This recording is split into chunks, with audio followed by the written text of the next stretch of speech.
ওয়া কুতুবিহি, এবং কিতাব সমূহের উপরে বিশ্বাস স্থাপন করা। এখন বলেন তো, এই যে কিতাবের উপরে আমাদের বিশ্বাস পূর্ণাঙ্গ আছে না নাই? আছে না নাই? আছে, তবে একটু কমতি। কেমন কমতি?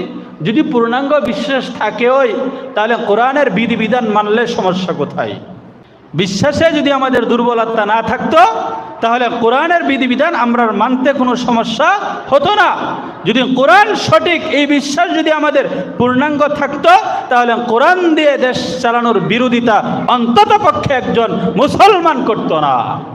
কথা বুঝাইতে পারি নাই? এই কোরআনই তো সফলতা, এই কোরআনই তো আমাদেরকে জান্নাতের পথ দেখাবে। তো যেই কোরআন জান্নাতের পথ দেখাতে পারে, সেই কোরআন কি রাষ্ট্র চালানোর পথ দেখাতে পারে না? কথা বলেন না? যেই কোরআন জান্নাতের পথ দেখাতে পারে, সফলতার পথ দেখাতে পারে, জাহান্নাম থেকে বাঁচাইতে পারে, যেই কোরআন রবের সন্তুষ্টি অর্জন করাতে পারে, যেই কোরআন জান্নাতে নিয়ে যেতে পারে, সেই কোরআন কি রাষ্ট্র পরিচালনা কিভাবে করতে হবে সেই দিক নির্দেশনা কি দিতে পারে না? অবশ্যই অবশ্যই দিতে পারে, কোনো প্রকারের সন্দেহ নাই।